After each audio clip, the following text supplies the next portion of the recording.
yeah, Şengün getting better and more comfortable, and in my opinion, he's been the Rockets' most efficient and most consistent offensive player this season. I know that we had a little bit of a disagreement on that last night, but good sophomore campaign for Al P. Eason, now to Garuba, will shake and bake, working on Draymond Green, is checked back in, and he misses. Rockets offensively have gotten better and back on track, but defensively, very little of any resistance.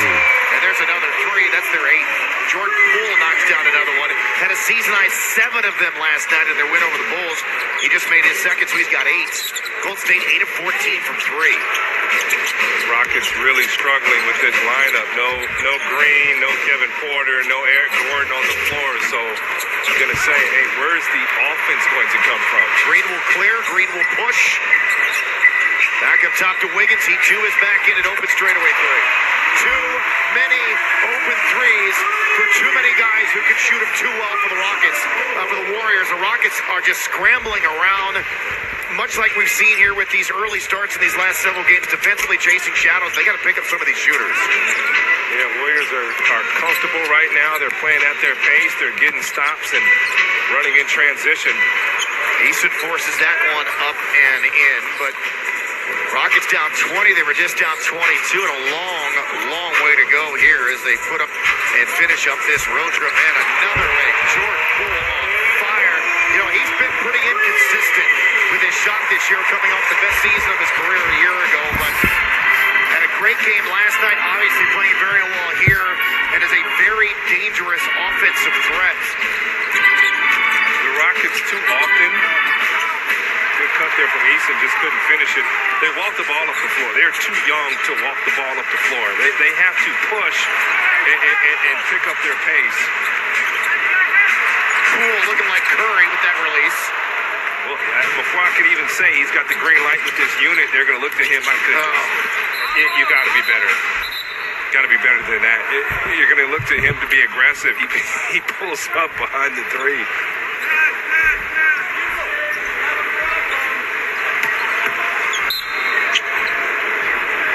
Here's the thing, you know, Golden State, when they get up, they start having fun, dancing.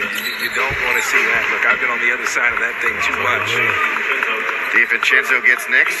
Trust me, so have we. And all these matchups over the years between the Rockets and the Warriors on another 11-2 run. The lead, their biggest of the game here at 23. Smith to Nix. Shot clock inside of single digits. Now to Eason on DiVincenzo. Drives the lane, goes glass, and there is Garuba to tap it in off the miss.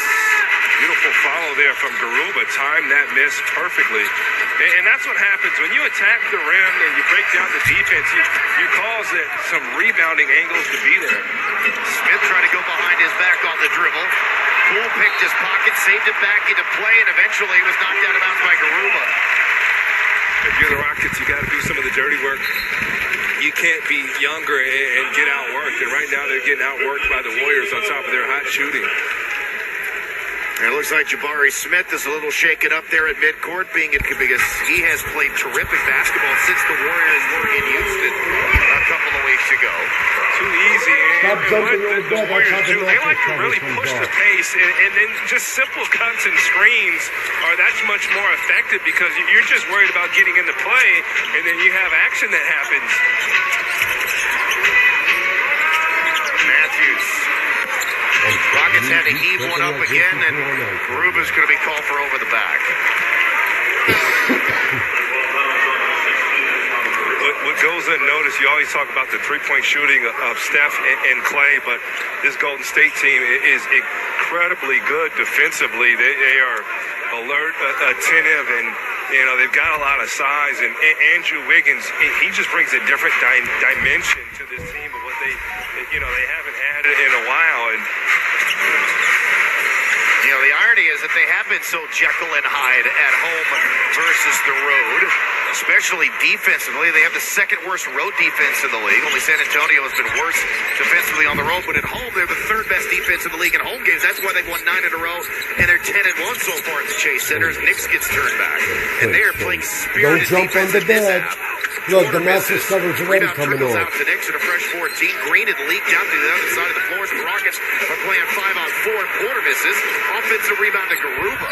And that was offensive rebounds, of course, which is the Rockets' greatest strength, was a strength of theirs last night in that come-from-behind win over the Suns. Another one, another miss, another offensive rebound. Back to Matthews. He stumbles, he skipped it across, and he ends up throwing it right to Poole. Rockets have to find a way to get something going here tonight. Attacking the basket and moving. You like the offensive rebound attempts there from Garuba and Eason. Oh, another great pass to Poole. And there's Jonathan Kuminga with the easy dunk. Jordan Poole putting on a clinic.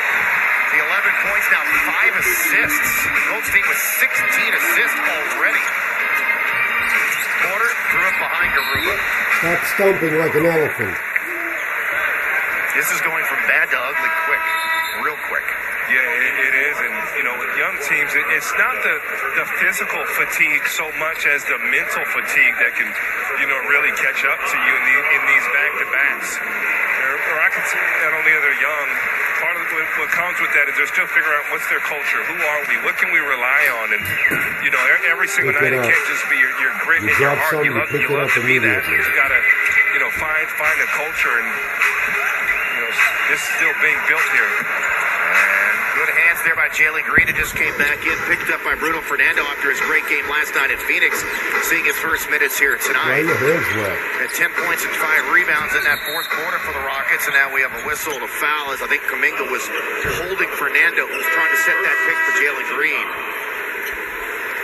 What becomes tough is Garuba had played so well that you've got a logjam at the center spot. So, you know, Bruno Fernando was starting the season. He was the man of the game, player of the game in that last game. Played so well, and then he just barely checking into the game with about 7 minutes to go.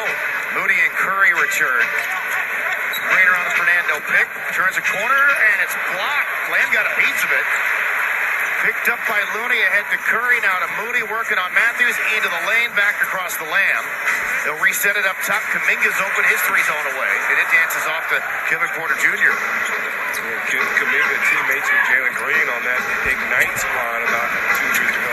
Matthews stepping to his left, knocking it down. Yeah, much needed shot there from Garrison Matthews. Just the second made three.